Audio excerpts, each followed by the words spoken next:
ಇನ್ನು ಈ ವಿಚಾರದಲ್ಲಿ ಈಗ ಮಾತನಾಡಿರುವಂಥದ್ದು ರಾಜು ಗೌಡ ಅವರು ಕೂಡ ಸುದೀಪ್ ಅವರ ಆಪ್ತರಲ್ಲಿ ಗುರುತಿಸಿಕೊಳ್ತಾರೆ. ರಾಜಕಾರಣಿ ಕೂಡ, ಅದೆಲ್ಲವೂ ಕೂಡ ಅಭ್ಯಾಸ ಅಲ್ವಾ. ಸೊ ಏನು ಹೇಳಿದ್ದಾರೆ ಸುದೀಪ್, ಯಾರನ್ನೂ ಕೂಡ ಗುರಿಯಾಗಿಟ್ಕೊಂಡು ಹೇಳಿಲ್ಲ. ಕರೆಕ್ಟ್ ಸರ್, ಯಾರನ್ನೂ ಗುರಿಯಾಗಿಟ್ಕೊಂಡು ಹೇಳಿಲ್ಲ. ಸುದೀಪ್ ಆಪ್ತ ರಾಜು ಗೌಡ ಅವರು ಕೂಡ ಈಗ ಸಮರ್ಥನೆಯನ್ನ ಮಾಡಿಕೊಂಡಿದ್ದಾರೆ. ಸುದೀಪ್ ಅಭಿಮಾನಿಗಳು ಕ್ಲಾಸ್ ಅಭಿಮಾನಿಗಳು, ಸುದೀಪ್ ಫ್ಯಾನ್ಸ್ ಕಾಂಜಿ ಪಿಂಚಿಗಳಲ್ಲ. ಇನ್ನುಳಿದವ್ರದ್ದು ಸ್ಟಾರ್ ವಾರ್ ಅನ್ನೋದು ಆರೋಗ್ಯಕರವಾಗಿರಬೇಕು. ಸೋಷಿಯಲ್ ಮೀಡಿಯಾದಲ್ಲಿ ಪೋಸ್ಟ್ ಹಾಕೋದು ಸ್ಟಾರ್ ವಾರ್ ಅಲ್ಲ ಅನ್ನುವಂಥದ್ದನ್ನ ರಾಜುಗೌಡ ಅವರು ಪಬ್ಲಿಕ್ ಟಿವಿ ಜೊತೆಗೆ ಮಾತನಾಡಬೇಕಾದ್ರೆ ಹೇಳಿದ್ದಾರೆ. ಏನು ಹೇಳಿದ್ದಾರೆ ನೋಡ್ಬಿಡಿ. ಮಾಜಿ ಸಚಿವ ರಾಜುಗೌಡ ಅವರು ನಮ್ಮ ಜೊತೆ ಇದ್ದಾರೆ. ಸುದೀಪ್ ಅವರ ಆಪ್ತರು ಕೂಡ ಹೌದು. ಇತ್ತೀಚೆಗೆ ಸುದೀಪ್ ಅವರ ಹೇಳಿಕೆ ಸ್ಯಾಂಡಲ್ವುಡ್ನಲ್ಲಿ ದೊಡ್ಡ ಮಟ್ಟದಲ್ಲಿ ಸದ್ದು ಮಾಡ್ತಾ ಇದೆ. ಸಾಕಷ್ಟು ಸುತ್ತಮುತ್ತ ಜಟಾಪಟಿ ವಿಚಾರಗಳೇನೆಲ್ಲ ಕೇಳಿ ಬರ್ತಾ ಇದ್ದಾವೆ. ಇದೆಲ್ಲದಕ್ಕೂ ಕೂಡ ಸುದೀಪ್ ಅವರು ಮಾತನಾಡಿದ ದಿನ ಸಾಕ್ಷಿಯಾಗಿದ್ದಂಥವರು ರಾಜುಗೌಡ ಅವರು ನಮ್ಮ ಜೊತೆ ಅವರೇ ಇದ್ದಾರೆ. ಸರ್, ಮುಖ್ಯವಾಗಿ ಯಾಕೆ ಇದು ಸೃಷ್ಟಿಯಾಯಿತು? ಸುದೀಪ್ ಅವರು ಆ ಮಾತು ಅವತ್ತು ಯಾಕೆ ಹೇಳಿದ್ರು? ಏನು ಮನಸ್ಸಲ್ಲಿ ಇಟ್ಕೊಂಡು ಹೇಳಿದ್ರು? ಯಾರಿಗೆ ಹೇಳಿದರು? ಸರ್, ಈಗ ನಾವು ಸುದೀಪ್ ಅಣ್ಣವರೆಲ್ಲ ಅವತ್ತು ಫ್ಲೈಟಲ್ಲಿ ಜೊತೆಗೆ ಹೋದ್ವಿ ಹುಬ್ಬಳ್ಳಿ ಫಂಕ್ಷನ್ಗೆ.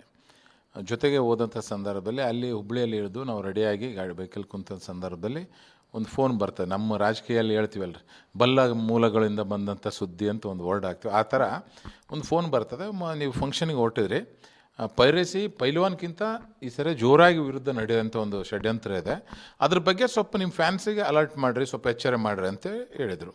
ಹೇಳಿದ ತಕ್ಷಣ ನಾವು ವೆಹಿಕಲ್ನಲ್ಲೇ ಓಡೋಂಥ ಸಂದರ್ಭದಲ್ಲಿ ಕೆಲವೊಂದು ನೋಡಿದ್ವಿ. ನಾವು ನೋಡಿದಾಗ ಕೆಲವೊಂದು ನಕಲಿ ಫ್ಯಾನ್ಸ್, ಅಂದರೆ ಸುದೀಪಣ್ಣನ ಅಭಿಮಾನಿಗಳಂತೆ ಒಂದು ಸುಮ್ಮನೆ ಡೂಪ್ಲಿಕೇಟು ತಮ್ಮ ಇದನ್ನೇ ಸೃಷ್ಟಿ ಮಾಡಿ ಒಂದಿನ ಹಿಂದಿನ ಫೋಟೋಗಳು ಅದ್ರಾಗ ಅಪ್ಲೋಡ್ ಮಾಡ್ತಿದ್ರು. ಅಂದರೆ ಸ್ಟೇಜ್ ಹೊಡೆಯೋದು ಅದೆಲ್ಲ ಒಂದಿನ ಹಿಂದಿನ ಫೋಟೋ ಅಪ್ಲೋಡ್ ಮಾಡಿ, ಸುದೀಪಣ್ಣ ನಿಮ್ಮ ಫಂಕ್ಷನ್ಸಿಗೆ ಇಲ್ಲಿ ಬಂದರೆ ಭಾಳ ಗದ್ದಲ ಆಗ್ತದೆ, ದಯವಿಟ್ಟು ಫಂಕ್ಷನ್ಸಿಗೆ ಬರೋಕ್ಕೆ ಹೋಗ್ಬೇಡ್ರಿ ಅಂತೇಳಿ ಸುದೀಪ್ ಬಾಸು ನಿಮಗೆ ರಿಕ್ವೆಸ್ಟ್ ಮಾಡ್ತಿದ್ದಾರೆ, ಹಂಗ ಹಿಂಗ ಅಂಥೇಳಿ ಇಲ್ಲದ ಸಲ್ಲೋದ ಸುದ್ದಿ ಹಬ್ಸಿದ್ರು.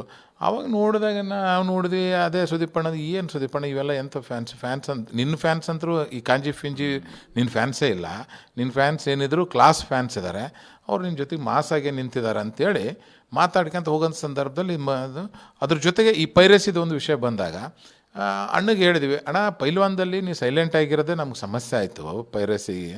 ಯಾಕಂದರೆ ಕೆಲವು ಪಾಪ ಪ್ರೊಡ್ಯೂಸರು ಕಣ್ಣೀರು ಹಾಕೋಂಥ ಪರಿಸ್ಥಿತಿ ಬಂತು. ಆದರೂ ನಿನ್ನ ಫ್ಯಾನ್ಸ್ ನಿನ್ನ ಜೊತೆಗೆ ನಿಂತು ಆ ಫಿಲಿಮ್ನ ಗೆಲ್ಲಿಸಿದ್ರು ಮತ್ತು ಕನ್ನಡ ಜನತೆ ಎಲ್ಲ ಆ ಪಿಕ್ಚರ್ನ ಒಂದು ಭಾಳ ದೊಡ್ಡ ಮಟ್ಟಿಗೆ ಗೆಲ್ಲಿಸಿದ್ರು. ಎಲ್ಲ ಸಂದರ್ಭದಲ್ಲಿ ಹಂಗೆ ಆಗಲ್ಲ. ಈ ಪೈರಸಿ ವಿರುದ್ಧ ನಾವು ಹೋರಾಟ ಮಾಡಲೇಬೇಕು.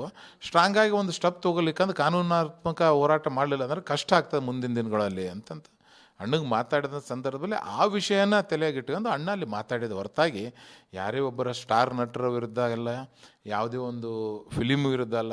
ಯಾಕಂದ್ರೆ ನಿನ್ನೆ ಬಂದ ಮೇಲೆ ನಾವು ಚಾನಲ್ ಹಚ್ಚಿದ ಮೇಲೆ ಕೆಲವೊಂದು ಜನ ಹೇಳ್ತಿದ್ರು, ಇಲ್ಲ ಆ ಫಿಲಿಮ್ ವಿರುದ್ಧ ಮಾತಾಡಿದರು, ಆ ಥರ ಯಾವುದೂ ಅಲ್ಲ. ಯಾವ ಸ್ಟಾರ್ ನಟರ ವಿರುದ್ಧನೂ ಮಾತಾಡಿಲ್ಲ ಮತ್ತು ಸ್ಪಷ್ಟವಾಗಿ ಯಾರ ವಿರುದ್ಧನೂ ಇದಿಲ್ಲ. ಇದು ಇರೋದು ಯುದ್ಧ ಸಾರಿಯೋದು ಪೈರಸಿ ವಿರುದ್ಧ. ಮತ್ತು ಪಿಕ್ಚರ್ ರಿಲೀಜೇ ಆಗ್ಲಿಕ್ಕಿಂತ ಮುಂಚೆನೇ ಕೆಲವು ಜನ ಬಂದು ಹೇಳಿಕೆ ಕೊಡೋದು, ಫಿಲಿಮ್ ಸರಿ ಇಲ್ಲ ಹಂಗೆ ಹಿಂಗೆ ಅಂತ, ಇವೆಲ್ಲ ಅವ್ರು ಯಾರು ಫ್ಯಾನ್ಸ್ ಆಗೋಕ್ಕೆ ಸಾಧ್ಯನೇ ಇಲ್ಲ. ಅವರು ಬಂದು ಇಬ್ಬರ ಮಧ್ಯೆ ಮಜಾ ತೊಗೋಬೇಕಂತ ತಿಕ್ಕಿ ಮಜಾ ತೊಗೊಳಂಥವ್ರು ಇರ್ತಾರೆ.